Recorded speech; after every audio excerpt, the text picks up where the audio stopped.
Dears, welcome to the world of English. It's me Yasar from M solution. ഇനി എന്തിനു വേറെ solution? നമ്മൾ ഇന്ന് ഡിസ്കസ് ചെയ്യാൻ പോകുന്നത് SLC പബ്ലിക് എക്സാമിന് ഏറ്റവും കൂടുതൽ വെയിറ്റ് ചെയ്തുള്ളൊരു യൂണിറ്റ് ആണ് യൂണിറ്റ് 1 എന്ന് പറയുന്നത്. ഏകദേശം 13 മാർക്കിൻ്റെ ക്വസ്റ്റ്യൻ എന്ത് ചെയ്യും ഈ ഒരു യൂണിറ്റിൽ നിന്ന് ചോദിക്കുമെന്ന് നമ്മളുടെ വെയിറ്റേജിൽ പറയുന്നുണ്ട്. സോ അതുകൊണ്ട് നമുക്ക് എന്ത് ചെയ്യാം, 3 ചാപ്റ്റേഴ്സ് ആണെന്നുള്ളത്. ഒന്നാമത്തെ chapter an old man with enormous wings, അതേപോലെ തന്നെ in the attic, then friends Romans countrymen. ഈ 3 ചാപ്റ്റർ നമുക്ക് കുറഞ്ഞ മിനിറ്റിനുള്ളിൽ സെറ്റ് ആക്കിയാലോ എന്ന് നോക്കിക്കോളാം. ഫസ്റ്റ് ചാപ്റ്റർ ആയിട്ടുള്ളത് N old man, very old man with enormous wings എന്ന് പറയുന്ന ഗബ്രിയേൽ ഗാർഷ്യ മാർക്കസ് എഴുതിയിട്ടുള്ള ആ ഓൾഡ് മാൻ്റെ അടിപൊളി ചാപ്റ്ററാണ് നമുക്ക് പഠിക്കാനുള്ളത്. സോ നോക്കാം. First author Gabriel Garcia Marquez. ഇതിന്റെ ജോണർ എന്ന് പറയുന്നത് മാജിക്കൽ റിയലിസം ആണ്. അതായത് നോർമൽ വേൾഡിൽ, ഇപ്പോൾ നമ്മൾ ജീവിക്കുന്ന വേൾഡിൽ മാജിക് ആയിട്ടുള്ള കാര്യങ്ങൾ സംഭവിക്കുമ്പോൾ that is called magic realism. അതിനാണ് എന്ത് പറയുന്നത്, മാജിക് റിയലിസം എന്ന് പറയുന്നത്. ഒരു ഷോർട്ട് സ്റ്റോറിയാണ്. ഇനി എന്തൊക്കെയാണ് സ്റ്റോറി നടന്ന കാര്യങ്ങൾ? Pelayo and Elisenda discover old man with huge wings in their courtyard. പെലായോവും എലിസൻഡയും അവരുടെ വീടിന്റെ മുറ്റത്ത് ഒരു ചിറകുള്ള ഒരു ഓൾഡ് മാനെ കാണുകയായിരുന്നു. ഇനീഷ്യലി ഫ്രൈറ്റൻഡ്, ആദ്യം അവർ പേടിച്ചു. They later conclude is a castaway. പിന്നെ അവർ വിചാരിച്ചു ഇദ്ദേഹം ഒരു കാസ്റ്റവേ ആണ്. കാസ്റ്റവേ എന്ന് പറഞ്ഞാൽ കപ്പൽ അപകടത്തിൽപ്പെട്ട് രക്ഷപ്പെട്ട വന്ന ആൾക്കാണെന്ന് പറയാം നമ്മൾ കാസ്റ്റവേ എന്ന് പറയുന്നത്. Then a real angel. പിന്നെ അവർക്ക് മനസ്സിലായി ഇത് ശരിക്കുള്ള ഏഞ്ചലാണെന്ന് മനസ്സിലായി. They lock him into the kitchen, ആ ചിക്കൻ കൂപ്പ്. അതെന്ത് ചെയ്തു, അവരെന്ത് ചെയ്തു, ആ ഓൾഡ് മാനെ കൊണ്ടുപോയിട്ട് എന്ത് ചെയ്തു, അല്ലെങ്കിൽ ആ ഏഞ്ചലിനെ കൊണ്ടുപോയിട്ട് ചിക്കൻ കൂപ്പിൽ അടച്ചു. Charge admission to curious visitors and become rich എന്ന് പറയുന്നുണ്ട്. ആ ഓൾഡ് മാനെ കാണാൻ വരുന്ന ആളുകളിൽ നിന്നും പണം വാങ്ങിയിട്ട് എന്ത് ചെയ്തു, പെലായോ മെലിസൻ്റെയും എന്ത് ചെയ്തു, റിച്ചായി എന്ന് പറയുന്നു. അങ്ങനെ അവസാനം ദ ഏഞ്ചൽ ഈസ് പേഷ്യൻറ്റ്. നമ്മളെ ഏഞ്ചൽ എന്ത് ചെയ്തു, ഒരു ഭയങ്കര ക്ഷമയുള്ള എന്ന് പറയാൻ പറ്റും, അല്ലെങ്കിൽ 2 രൂപത്തിൽ തന്നെ പേഷ്യൻ്റ് നമുക്ക് മീനിങ് പറയാം. ഏഞ്ചൽ നല്ല ക്ഷമയുള്ള ആളായിരുന്നു. എൻഡ്യൂറസ് ക്രുവാലിറ്റി, നമ്മൾ എത്രത്തോളം ക്രുവാലിറ്റി കാണിച്ചിട്ടും and is largely ignored by human except for curiosity and exploitation. മനുഷ്യന്മാർ അവനെ കാണാൻ വരുന്ന സമയത്ത് അവൻ നേരെ ഭക്ഷണ പദാർത്ഥങ്ങൾ എറിഞ്ഞിട്ട് അവനെ പല രൂപത്തിൽ ബുദ്ധിമുട്ടാക്കാൻ നോക്കി, അവനെ ചൂഷണം ചെയ്യാൻ നോക്കിയിട്ട് എന്ത് ചെയ്തു, അവൻ കൂടുതലൊന്നും എന്ത് ചെയ്തില്ല, അതിന് പ്രതികരിച്ചില്ല എന്ന് പറയുന്നുണ്ട്. Eventually he recovers strength and flies. അവസാനം എന്ത് ചെയ്തു, അവൻ്റെ ശക്തിയൊക്കെ വീണ്ടെടുത്തുകൊണ്ട് നമ്മുടെ ഓൾഡ് മാൻ പറന്നു പോകുന്നുണ്ട്. ലീവിങ് എലിസൻഡ റിലീവ്ഡ് ആൻഡ് ഗ്രിഡ് എന്ന് പറയുന്നുണ്ട്. അങ്ങനെ അവൻ എലിസൻഡയെ വിട്ടിട്ട് എന്ത് ചെയ്യുന്നുണ്ട്, അവൻ പറന്നു പോകുന്നുണ്ട് പറയുന്നത്. ഇതാണ് നമ്മളെ ഓൾഡ് മാൻ്റെ സ്റ്റോറി എന്ന് പറയുന്നത്. സിമ്പിൾ ആയിട്ട് പറയുകയാണെങ്കിൽ ഇതിൽ ഇമ്പോർട്ടൻ്റ് ആയിട്ടുള്ള ക്യാരക്ടേഴ്സ് ആരൊക്കെയാണ്? ഒന്ന് ഓൾഡ് മാൻ, അതായത് ഏഞ്ചൽ. ക്യാരക്ടറിസ്റ്റിക്സ് ചോദിക്കാൻ ഏറ്റവും കൂടുതൽ ചാൻസ് ഉള്ള ഏരിയ ആണ്. അപ്പോൾ ഓൾഡ് മാൻ എങ്ങനെയുള്ള ആളാണ്? മിസ്റ്റീരിയസ് ആണ്, സൂപ്പർ നാച്ചുറൽ. മിസ്റ്റീരിയസ് എന്ന് പറഞ്ഞാൽ ഒരു നിഗൂഢമായ കഥാപാത്രമാണ്. സൂപ്പർ നാച്ചുറൽ, അതായത് സൂപ്പർ നാച്ചുറൽ എലമെന്റ്സ്, ആ ചിറക് സൂപ്പർ നാച്ചുറൽ എലമെന്റ് ആണ് കേട്ടോ. പിന്നെ പേഷ്യൻ്റ് ആണ്, എൻജോയ്സ് ഹ്യൂമൻ ക്രൂവാലിറ്റി. മനുഷ്യന് അത്ര ക്രൂരത കാണിച്ചിട്ടും ഭയങ്കര ക്ഷമയോടെ നിൽക്കുന്ന ആളാണ് കേട്ടോ. പെലായ ഭയങ്കര പ്രാക്ടിക്കലാണ്, സെൽഫ് ഇൻട്രസ്റ്റഡ് ആൻഡ് ക്യൂരിയസ്. പിന്നെ എലിസൻഡ ഷ്രൂഡ്, ക്ലെവർ ആൻഡ് ഓപ്പർച്യൂണിറ്റിസ്റ്റിക് ആണ്. പിന്നെ neighbour woman identify Angel identify ചെയ്ത നെയ്ബർ വുമൺ ആയിരുന്നു. പിന്നെ ഡോക്ടർ ഉണ്ട്, observes and Marvels at the Angeles wings. ഇതൊക്കെയാണ് ഇതിലെ ഇമ്പോർട്ടൻറ്റ് കീ ക്യാരക്ടേഴ്സ് എന്ന് പറയുന്നത്. പിന്നെ ഇതിലെ ഇമ്പോർട്ടൻ്റ് ആയിട്ടുള്ള തീംസ് എന്ന് പറയുന്നത് എന്താണ്? ഹ്യൂമൻ നേച്ചർ, മനുഷ്യൻ്റെ പ്രകൃതം, അത് cruelty, curiosity, selfishness and exploitation എന്നുള്ളതാണ് കേട്ടോ. പിന്നെ മാജിക് റിയലിസം. എന്ത് മാജിക് റിയലിസം എന്ന് അറിയാലോ, സൂപ്പർ നാച്ചുറൽ ആയിട്ടുള്ള കാര്യങ്ങൾ എന്ത് ചെയ്യുക, ഒരു മനുഷ്യൻ്റെ സാധാരണ ജീവിതത്തിൽ സംഭവിക്കപ്പെടുമ്പോൾ that is called magic realism. പിന്നെ patience and endurance, angels on virtue എന്ന് പറയുന്നുണ്ട്. അതായത് ഇത്രയൊക്കെ ക്രുവാലിറ്റി ഉണ്ടായിട്ടും ഇതൊക്കെ ക്ഷമിച്ച് നിൽക്കുന്ന ആ ഒരു ക്ഷമിക്കാനുള്ള പവർ ആരുടെ? നമ്മുടെ ഓൾഡ് മാൻ കേട്ടോ. പിന്നെ ഇൻഡിഫറൻസ് വേഴ്സസ് ഫെയ്ത്ത് എന്ന് പറയുന്നത് വിശ്വാസവും അതുപോലെ തന്നെ ഡിഫറൻസും. Humans more interested in profit than divine presence എന്ന് പറയുന്നുണ്ട്.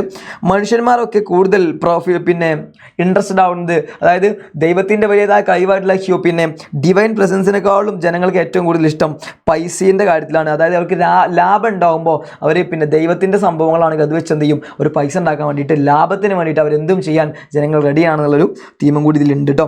ഓക്കെ, സോ പിന്നെ ഇതിൽ ഏറ്റവും കീ മൊമെൻറ്റ്സ് ആയിട്ട് വരുന്ന കാര്യങ്ങൾ ആ ഒരു പിന്നെ ചളിയിൽ വീണു എന്നുള്ള കാര്യം, പിന്നെ ജനങ്ങൾ അവനെ ഭയങ്കര അട്രാക്ട് ചെയ്തു. ദെൻ പിന്നെന്താണ്, പെലായോ എലിസൻഡ അവനെ വെച്ച് പൈസ ഉണ്ടാക്കിയ കാര്യങ്ങൾ, പിന്നെ അവനൊരുപാട് പിന്നെ സഫറിങ്സ്, നമ്മുടെ ഓൾഡ് മാൻ കേട്ടോ. പിന്നെ അവസാനം പറന്നുപോയി. എന്തായാലും ഇതിലെ ഏറ്റവും അവസാനത്തെ മെസ്സേജ് എന്ന് പറയുന്നത് human often exploit extraordinary selfish gain ignoring the true value patience and resilience triumph over ignorance എന്ന് പറയുന്നുണ്ട്.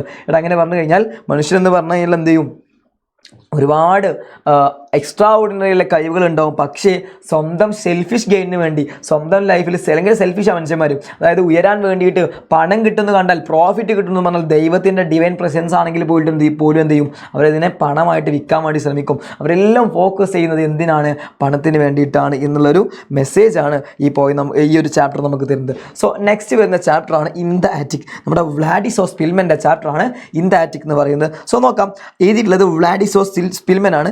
സെക്കൻഡ് വേൾഡ് വാറിൽ ഹോളോകോസ്റ്റിൽ വെച്ചിട്ടാണ് എന്ത് ചെയ്യുന്നത് ഈ ഒരു സ്റ്റോറി നടക്കുന്നത്. Szpilman a Jewish pianist hide in the attic a ruined Warsaw. അതായത് യുദ്ധം നടക്കുന്ന പൊളിഞ്ഞു വീണിട്ടുള്ള വാർസോ എന്നുള്ള ആ ഒരു സ്ഥലമുണ്ട്.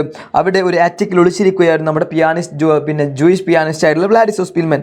ഒരു ജർമ്മൻ ഓഫീസർ അദ്ദേഹത്തെ കണ്ടെത്തുകയും അദ്ദേഹത്തോട് നല്ലൊരു ദയയും അതുപോലെ തന്നെ മനുഷ്യത്വമൊക്കെ കാണിച്ചു. The officer ask him to play the piano. Officer അദ്ദേഹത്തിനോട് പിയാനോ വായിക്കാൻ പറഞ്ഞു. Ease mood and help him in survive. അത് മാത്രമല്ല അദ്ദേഹത്തെ സർവൈവ് ചെയ്യാൻ ഹെൽപ്പ് ചെയ്തു എന്ന് പറയുന്നുണ്ട്.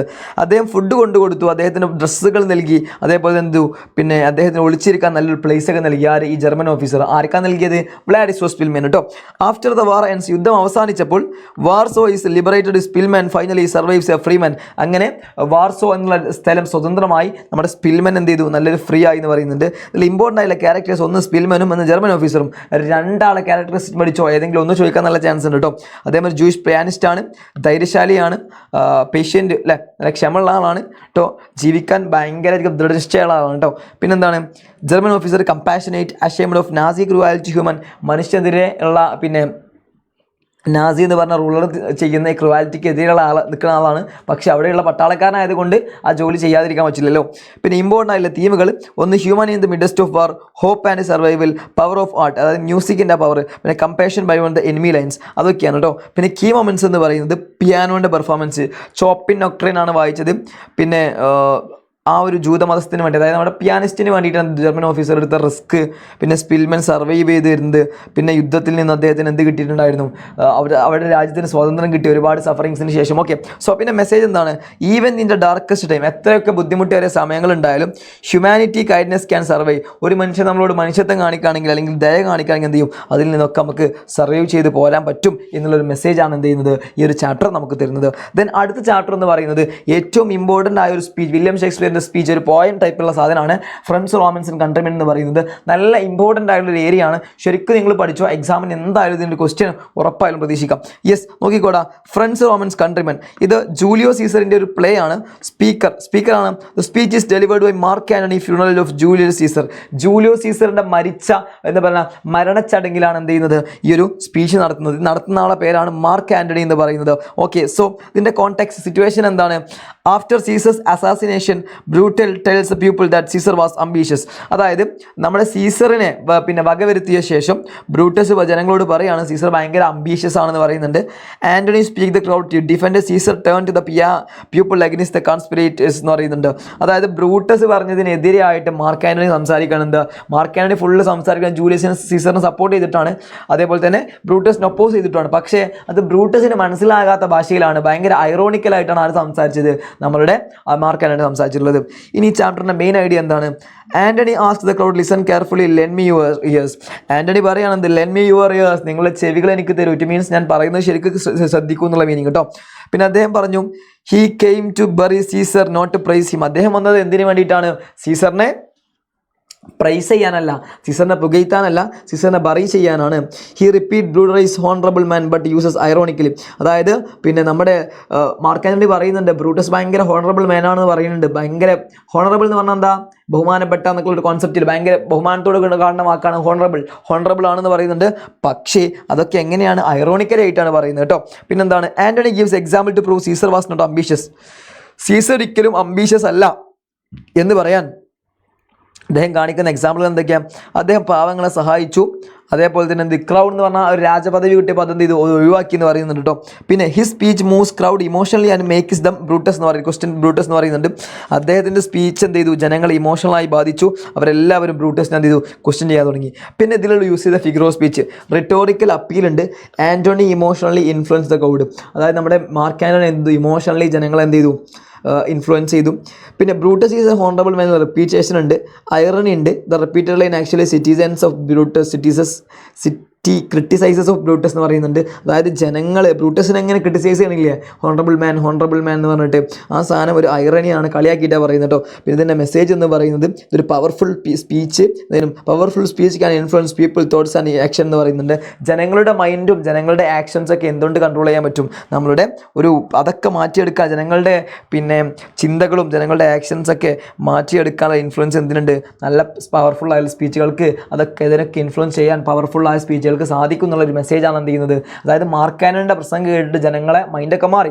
ഇറ്റ് മീൻസ് ഒരു സ്പീച്ച് കിട്ടിക്കഴിഞ്ഞാൽ ജനങ്ങളുടെ മൈൻഡിനൊക്കെ നമുക്ക് എന്ത് ചെയ്യാൻ പറ്റും, ഇൻഫ്ലുവൻസ് ചെയ്യാൻ പറ്റും എന്നുള്ള മെസ്സേജാണ് എന്ത് ചെയ്യുന്നത് ഈ ഒരു പോയം നമുക്ക് തരുന്നത്. സോ ഇതാണ് നമ്മുടെ ഒന്നാമത്തെ യൂണിറ്റ് ആയിട്ടുള്ള ആ ഒരു 3 ചാപ്റ്റേഴ്സ് അടങ്ങിയിട്ടില്ല. A very old man with enormous വിൻ, in the attic, friends Romans and countrymen. ശരിക്കും സെറ്റാക്കിയിട്ട് പഠിച്ചോ, എക്സാമിന് ഏറ്റവും കൂടുതൽ വെയിറ്റ് ചെയ്തുള്ള ചാപ്റ്ററാണ്. സോ അടുത്തൊരു വീഡിയോ നമുക്ക് വീണ്ടും കാണാം മക്കളെ. Tata, bye bye, see U.